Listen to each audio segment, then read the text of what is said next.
데카르트의 꿈 얘기로 강의를 시작을 할게요. 네. 데카르트가 자신의 저서인 성찰에서 꿈과 현실을 구분할 수 없다는 점에 관해서 지적을 하고 있습니다. 꿈과 현실을 구분할 방법이 사실상 없다는 거죠. 이런 거죠, 문제는. 지금 내 눈앞에는 현실이 펼쳐져 있어요. 나는 내 눈앞에 있는 현실이 현실 그 자체라고 초도 의심하지 않는단 말이죠.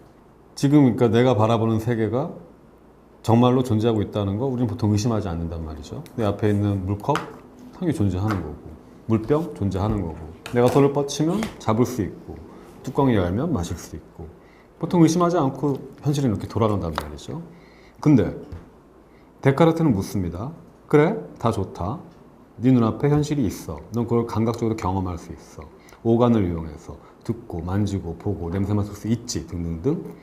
그런데 그렇게 감각적인 경험이 있다는 사실 자체가 네 눈앞에 현실이 있다는 것을 과연 보증해 줄 수 있을까 묻고 있는 거죠. 감각적 경험이 존재한다는 것 자체가 현실의 존재를 보증해 줄 수 있는가? 그러니까 이런 거죠. 우리는 꿈속에서도 현실에서 유사한 경험을 할 수 있어요. 꿈속에서 맛있는 음식을 볼 수 있고, 냄새를 맡을 수 있고, 맛볼 수 있고, 만질 수 있고, 먹을 수도 있고, 다 할 수 있습니다. 우리는 꿈속에서도 일종의 감각 경험을 한단 말이죠. 그러니까 문제는 이렇게 됩니다. 만약에 꿈이든 현실이든 내가 무언가를 경험할 때 그 양태가 비슷하다면, 유사하다면, 과연 지금 내 눈앞에 펼쳐진 이 현실이 나는 내가 지금 깨어있다고 믿고 있지만 과연 진짜로 현실일까? 어쩌면 지금 내가 보고 듣고 느끼고 있는 것은 일종의 꿈이 아닐까? 예, 이런 질문입니다.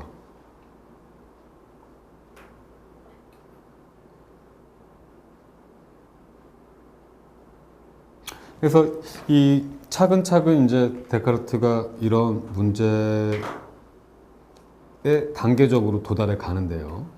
먼저 데카르트는 감각의 기만 가능성 문제를 지적을 합니다.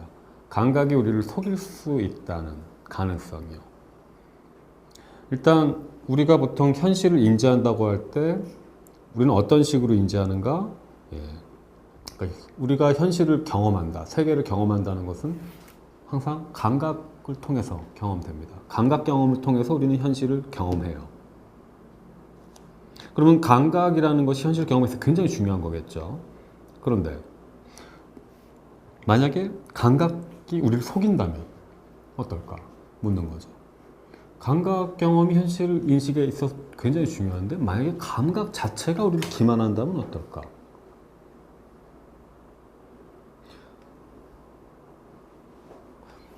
그러면서 이런 걸 지적하죠.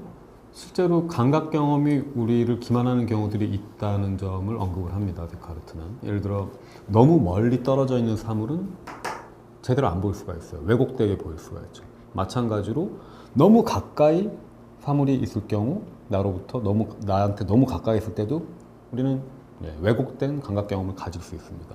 또 물속에 반쯤 잠긴 채 있는 고든 나뭇가지가 있다고 할 때, 나무떼기, 고든 나무떼기가 있다고 할 때 그 나무떼기는 휘어 보일 수 있어요. 그러니까 사실상 휘어 있지 않은데 그 물속에서와 그 다음에 공기 중에서의 그 빛의 투과 속도 차이 때문에, 간섭 현상의 차이 때문에 이게 휘어 보인다는 거죠. 근데 사실 휘어 있지 않거든요. 꺼내 보면. 근데 볼 때는 아무리 봐도 휘어 있어요. 이거 감각이 우리를 속이고 있는 거 맞죠? 그러면서 데카르트는 이렇게 말합니다.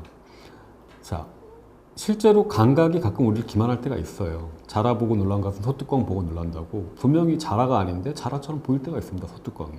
그렇다면 단 한 번이라도 우리를 기만한 것이 있다면 그것을 믿으면 안 된다. 적어도 전적으로 믿어서는 안 된다. 라고 데카르트는 주장을 합니다. 그렇다면 감각이 우리를 기만하는 경우는 우리는 아마도 인생에서 몇 번쯤 가져봤을 것이기 때문에 적어도 단 한 번이라도 감각 때문에 내가 속은 일이 있다면 그렇다면 감각을 전적으로 확신할 수는 없다. 이런 논리죠. 하지만 그러면서 데카르트는 바로 반론을 제기합니다. 하지만 그렇다 하더라도 감각이 가끔 우리를 기만할 수 있다 할지라도 대부분의 경우 감각은 우리한테 바르게 보여주지 않는가. 잘 안 속이지 않느냔 말이죠. 그렇다면 게다가 더 나아가서 합리적인 생각을 통해서는 결코 의심하기 힘든 그런 감각들 있지 않는가? 이거 굉장히 중요하죠. 예를 들어 아주 합리적으로 의심하기 힘든 경험들이 있습니다. 지금 내 눈앞에 물병이 놓여 있다. 내 눈앞에 책상이 있고 그 위에 물잔이 놓여 있다. 나는 지금 옷을 걸치고 이곳에 앉아 있다. 아주 단순한 감각 경험입니다. 감각 경험을 통해서 알 수 있는 아주 단순한 인식이에요. 근데 이런 것마저도 내가 의심한다면 내가 지금 여기 대한형 강의실에 앉아 있는 것이 아니라 나는 지금 라스베가스 무슨 빠찡고 머신 슬롯 머신 앞에 앉아 있다. 이거 너무 허무맹랑하잖아요. 그러니까 내가 지금 네 눈에 보이는 탁자 앞에 앉아 있다는 거, 이 단순한 감각 경험의 사실만큼은 의심하지 않는 게 합리적이지 않을까? 만약에 이런 걸 의심한다면 그거 일종의 광기 아닌가? 나는 지금 대한현 탁자 탁자 앞에 앉아 있는데 라스베가스에 앉아 있다고? 라스베가스에 앉아 있는 것은 아닐까? 혹시 다른 곳에 앉아 있는 것은 아닐까? 이런 식으로 생각하는 건 일종의 망상과도 같은 건 아닐까? 그거 광기 아닌가? 그러면서 데카르트는 이런 말을 합니다. 데카르트가 아마 난로가에 앉아 있었나 보죠. 실내복을 착용하고 이렇게 적고 있어요. 내가 여기 난로가에 앉아서 실내복을 착용하고 종이를 손에 쥐고 있다는 것. 이런 단순한 감각 경험의 사실을 의심한다는 것은 일종의 광기와도 같은 것이다. 이런 식으로 주장을 하죠. 왜 단순한 감각 경험을 의심하는 게 광기와 겹치는가? 데카르트의 논리는 이렇습니다. 데카르트가 볼 때 광인들은 가난하지만 자기가 왕이라고 믿어요. 그러니까 현실에서는 분명히 가난한데 자기가 가난하지 않고 왕이다 라고 믿어요. 잘못된 현실 인식을 하고 있는 거죠. 또는 분명히 옷을 벗고 있는데 금과 비단으로 된 옷을 입고 있다고 믿어요. 또는 분명히 살과 피로 이루어진 몸을 갖고 있는데 자기 몸이 유리로 되어 있다고 믿어요. 사실 광인의 현실, 가난하다는 것, 옷을 벗고 있다는 것, 또는 유리로 된 몸을 가진 게 아니라 살과 피로 이루어진 몸을 가졌다는 것. 이것은 합리적으로는 의심하기 힘든 현실이죠. 하지만 광인들은 의심합니다. 아니야, 나는 살과 피로 된 몸이 아니라 유리로 된 몸을 가진 것 같아. 아니야, 나는 옷을 벗고 있는 게 아니라 금과 은으로 된 비단 옷을 입고 있는 것 같아. 아니야, 나는 가난한 게 아니라 왕처럼 부자인 것 같아. 현실을 의심해요. 이거는 합리적인 의심이 아니라 광기 어린 의심이죠. 그러니까 망상이고요.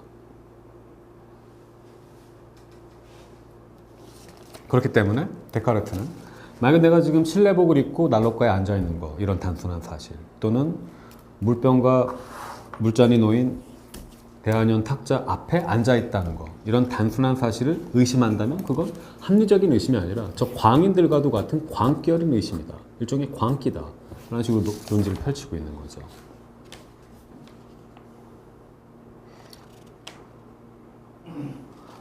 이렇게 들어보면 그럴듯합니다. 그러니까 우리는 감각 경험을 전적으로 확신할 수는 없다 할지라도 적어도 명백하게 보이는 이런 경험들, 내가 지금 이 자리에 앉아 있다, 이런 경험들까지 의심하는 것은 지나친 억측이고 합리적이지 않으니까 웬만하면 이런 것들은 믿는 게 옳지 않을까, 이런 식으로 설득될 수 있죠. 하지만 데카르트는 여기서 멈추지 않고요, 다시금 반론을 제기합니다. 이런 거죠. 우리는 밤에 잠을 잔다는 거예요. 그리고 잠을 잘 땐 꿈을 꾼다는 거죠. 그리고 우리가 꿈을 꿀 수 있는 이상 저 광인들에 비해서 더 나은 처지에 있는 게 결코 아니라고 말합니다. 왜냐하면 내가 꿈속에서 보고 듣고 겪는 경험들은 저 광인들이 보고 듣고 겪는 경험, 즉 망상 내지는 광기와 비슷하기 때문이죠. 그러면서 데카르트는 자신의 경험을 언급합니다. 자기가 어느 날 보니까 분명히 실내복을 걸치고 난로가에 앉아 있었어요. 근데 알고 보니까 그게 꿈이었습니다. 눈을 떠보니까, 깨어나 보니까 자기는 옷도 벗고 있고 침대 위에 누워 있었더란 말이죠. 그게 현실이에요. 옷을 벗고 침대에 누워 있는 게 현실입니다. 하지만 현실이 그럼에도 불구하고 데카르트는 자기가 옷을 입고 난로가에 앉아 있다라는 꿈을 꿨고 그게 현실이라고 믿었었어요.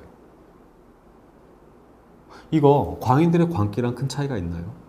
일반인들이 주변에서 볼 때 이 광인은 분명히 옷을 벗고 있어요. 그게 현실이죠. 하지만 광인은 마치 우리가 꿈을 꿀 때 데카르트가 사실 빨가벗고 있지만 옷을 입고 있다고 믿고 있는 것처럼 광인도 역시 자기가 빨가벗고 있지만 옷을 입고 있다고 믿고 있는 거죠. 다르지 않다는 얘기죠.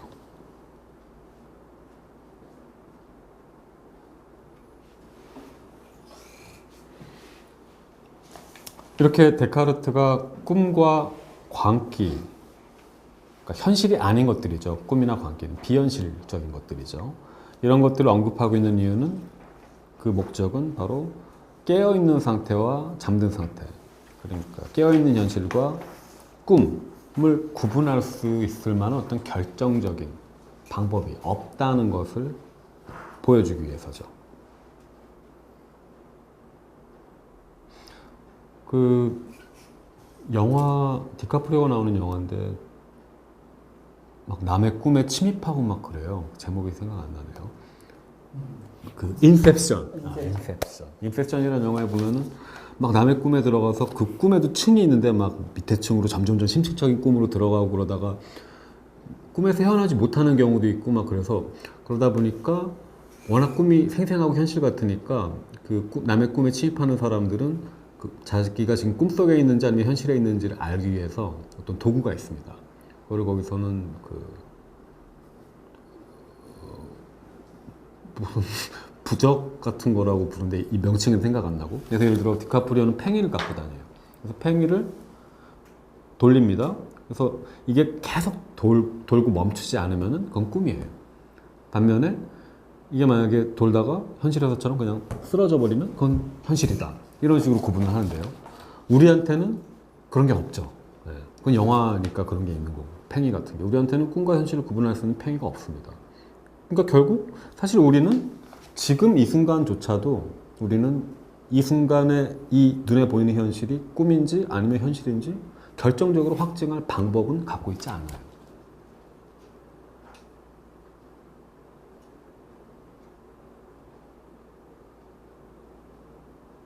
자, 그럼 어떡하죠? 지금 데카르트는 이 성찰을 통해서, 철학적 성찰을 통해서 뭔가 그 확고한 진리를 도출해낸 다음에 그것을 토대로 해서 외부 세계를 설명할 수 있는 어떤 확고한 철학적 기반을 다지고자 하고 있어요. 근데 지금 큰 장애물에 부딪혔습니다. 일단 지금 내가 눈을 뜨고 현실 속에 있는지 아니면 꿈속에 있는지조차 지금 구분을 못하고 있어요. 이 책을 쓰고 있는 시점에서. 자, 그럼 어떻게 해야 될까요? 어떻게 해야지 이 난관을 돌파할 수 있을까? 확실한 진리를 찾기 위해서 내가 지금 철학적 사유를 시작했는데, 성찰을. 지금 이 순간 내가 성찰하고 있는 내가 꿈속에 있는지 현실에 있는지조차 지금 구분 못하는 상태입니다. 자, 어떻게 해야 될까요? 데카르트는 이렇게 제안합니다. 어차피 꿈과 현실을 식별하는 것이, 구분하는 것이 불가능하다면 차라리 이렇게 시작하자.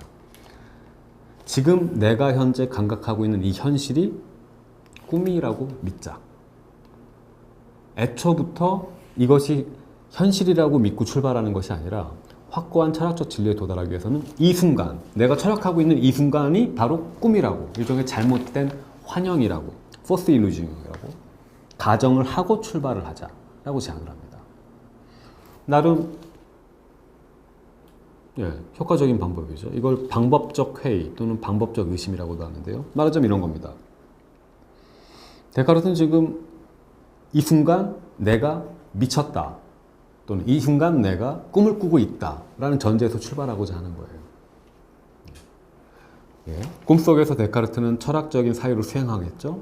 하지만 비록 꿈임에도 불구하고, 꿈속에서임에도 불구하고 그 안에서나마 어떤 확고한 진리만 끄집어낼 수 있다면 그 진리를 이쪽에 아드리안의 어떤 실처럼 딱 잡고 그걸 토대로 해서 현실로 나올 수 있는 거죠. 그래서 결국에는 그걸 확고한 진리를 단초로 해서 현실과 꿈을 구분할 수 있는 어떤 방식도 만들어질지도 모르는 거죠. 데카르트는 이런 식으로 출발을 합니다.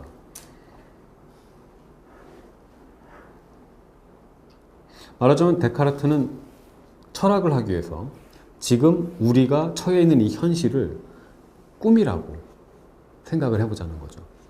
달리 말하자면 지금 우리가 경험하고 있는 이 현실을 의심하라고 제안을 하고 있는 겁니다. 이 현실이 현실이라는 것을 의심하라. 이것은 꿈일 수도 있다. 그 가능성을 배제하지 않는 것. 이게 바로 데카르트의 철학적 출발이죠.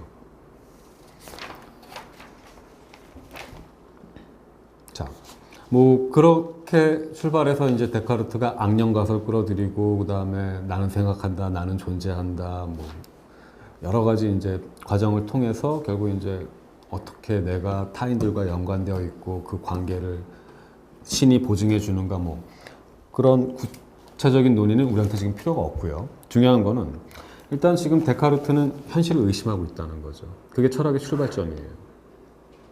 그리고 철학사에서 현실이 꿈일지도 모른다고 의심한 것은 데카르트뿐만이 아닙니다. 많은 철학자들이 그랬어요.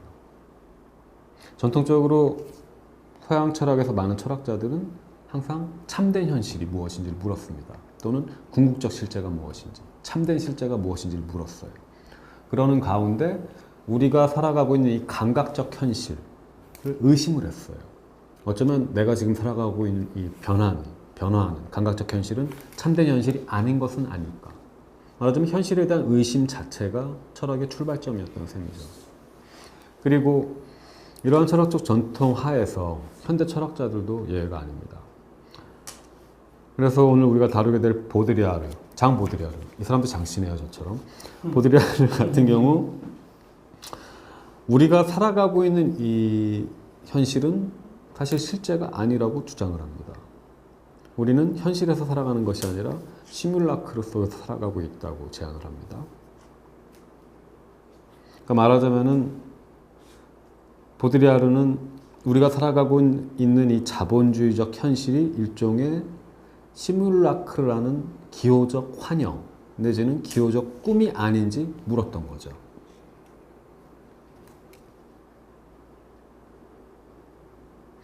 보드리아르는 원래 마르크스주의자로서 학문적 이력을 시작했습니다. 이 사람이 초기 저작들로 사물의 체계, 소비의 사회 이것도 번역이 됐죠, 한국에. 기호의 정치 경제학 비판, 그리고 생산의 거울 이것도 번역됐죠. 이런 책들을 썼는데 이런 초기 저작들에서 보드리아르는 현대 사회를 소비 사회라고 규정을 합니다. 현대 사회를 소비 사회로 규정을 해요. 말하자면은 현대 자본주의의 새로운 양태가 소비라는 거죠. 그러면서 이론적 전환을 맞이하게 되죠. 1970년대부터 보드리아르는 시뮬라크르라는 개념을 가지고 자신의 이론을 구축해 갑니다. 그러면서 서서히 정통 마르크스주의적인 그 사회이론 틀에서 벗어나기 시작해요. 근데 이렇게 사상이 그러니까 소비사회 시기와 그 다음에 시뮬라크르 시기로 구분됨에도 불구하고 소비사회와 시뮬라크르 간은 분명히 연결점이 있습니다. 그래서 우리는 먼저 보드리아르의 소비사회 이론을 간략하게 보고 시뮬라크르로 넘어갈 텐데요. 먼저 소비사회 이론을 잠깐 보도록 하죠.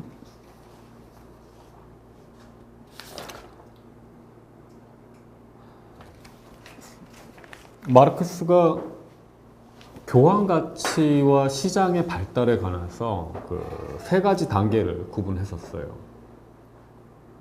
먼저 시장과 교환 가치가 발달해가는 과정에 있어서 첫 번째 인류가 직면했던 단계는 뭐냐면은 사용 가치의 시기입니다.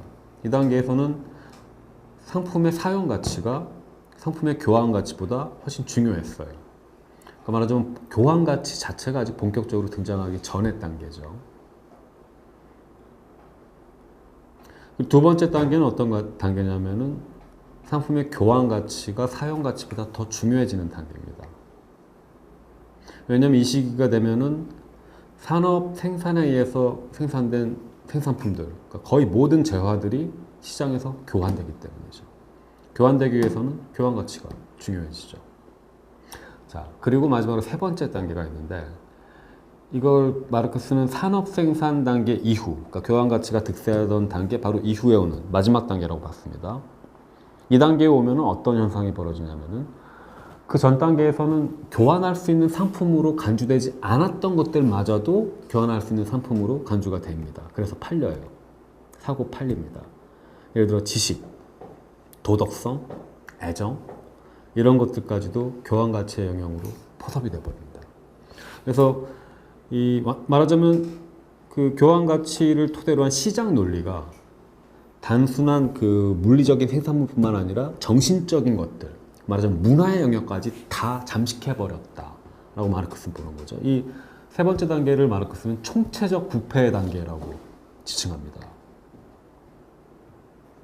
문화 전반에 걸쳐서 존재하는 것들이 교환될 수 있는 상품으로 변하는 현상. 이게 바로 세 번째 단계에서 목격이 된다는 거죠. 그리고 바로 이 세 번째 단계, 마르크스가 말했던 이 총체적 부패의 단계가 보드리아르의 출발점인데요. 보드리아르뿐만 아니라 다른 사회학자들도 이 세 번째 단계에 주목을 했었죠. 그래서 에르스트 만델 같은 사람은 이 세 번째 단계를 후기 자본주의라고 불렀고요. 프레드릭 제임스 같은 사람은 이 세 번째 단계를 소비자 자본주의라고 불렀습니다. 그리고 보드리아르는 이 세 번째 단계를 소비사회라고 부르는 거죠. 일단 보드리아르는 생산의 거울, 1973년작인 생산의 거울에서 이 마르크스의 세 번째 단계, 그러니까 첫 번째, 두 번째, 세 번째 단계의 이 발전의 어떤 기본적인 구도에 관해서는 동의를 합니다. 하지만 보드리아르는 마르크스한테 이의를 제기하는데 이거죠. 마르크스가 이 두 번째 단계에서 세 번째 단계, 그러니까 교환 가치가 우세를 펼치던 단계에서 총체적 부패로 넘어가는 그 단계 사이에서 벌어졌던 엄청난 어떤 질적 변화를 마르크스가 제대로 인지하지 못했다라는 부분을 지적을 합니다.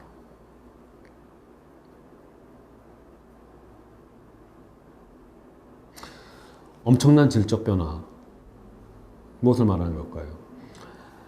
이 세 번째 단계는 보드리아르가 볼 때 소비사회라 그랬죠. 근데 이 소비사회 단계에 이르면은 보드리아르에 이르면 하부구조와 상부구조 간의 구별 자체가 불가능해집니다. 이걸 마르크스가 보지 못했던 거죠. 또는 보지 않으려고 했던 거죠. 하부구조, 그러니까 생산 영역이죠. 그리고 상부구조, 문화의 영역이죠. 어쨌거나 마르크스는 상부구조와 하부구조를 구분했습니다. 근데 지금 보드리아르는 이 세 번째 단계, 소비사회 단계에 오면은 하부구조와 문화, 그러니까 상부구조 간의 구별 자체가 불가능해지는 상황에 처하게 된다라고 주장을 하고 있는 거죠.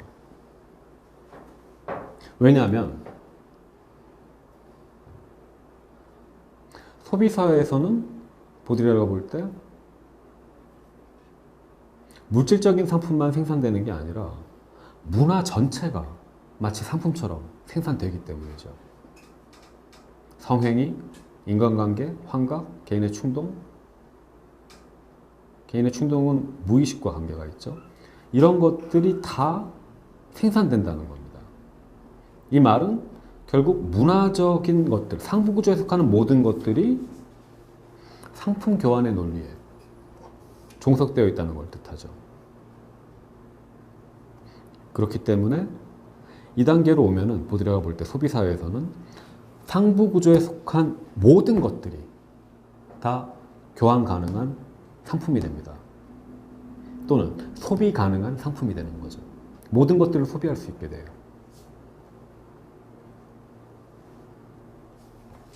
그리고 또 한 가지 중요한 점은 마르크스에게 있어서 상부구조, 문화는 하부구조, 생산 양태를 반영합니다. 정신적인 것들은 물질적인 것을 반영해요. 마치 거울처럼 비추는 거죠. 그래서 마르크스에게 있어서 상부구조는 일종의 생산의 거울입니다. 이건 보드리아르의 책 제목이기도 하죠. 생산을 비추는 거울과도 같은 거예요. 그 자체가 실체를 갖고 있다기보다는 오히려 생산의 그 존재를 의존하고 있다. 뭐 이런 식의 착상이 들어가 있는데 보드리아르는 더 이상 상부구조가 생산의 거울이 아니라고 말합니다. 오히려 상부구조는 이미 그 자체로 생산이 되어버렸다 라는 식으로 주장을 하는 거죠. 이런 구도에서는 하부 구조와 상부 구조의 구분이 불가능하죠. 왜냐하면 하부 구조는 원래 생산의 영역이었고 마르크스에게서, 상부 구조, 문화는 생산의 거울에 불과했는데, 이제 보드리아르에게 있어서는, 소비 사회에서는 생산, 그러니까 상부 구조마저도 지금 생산에 속하게 된 거예요. 그러니까 애초에 하부 구조든 상부 구조든 다 지금 생산에 속해 버렸기 때문에 하부와 상부를 구분하는 것 자체가 무의미해졌습니다.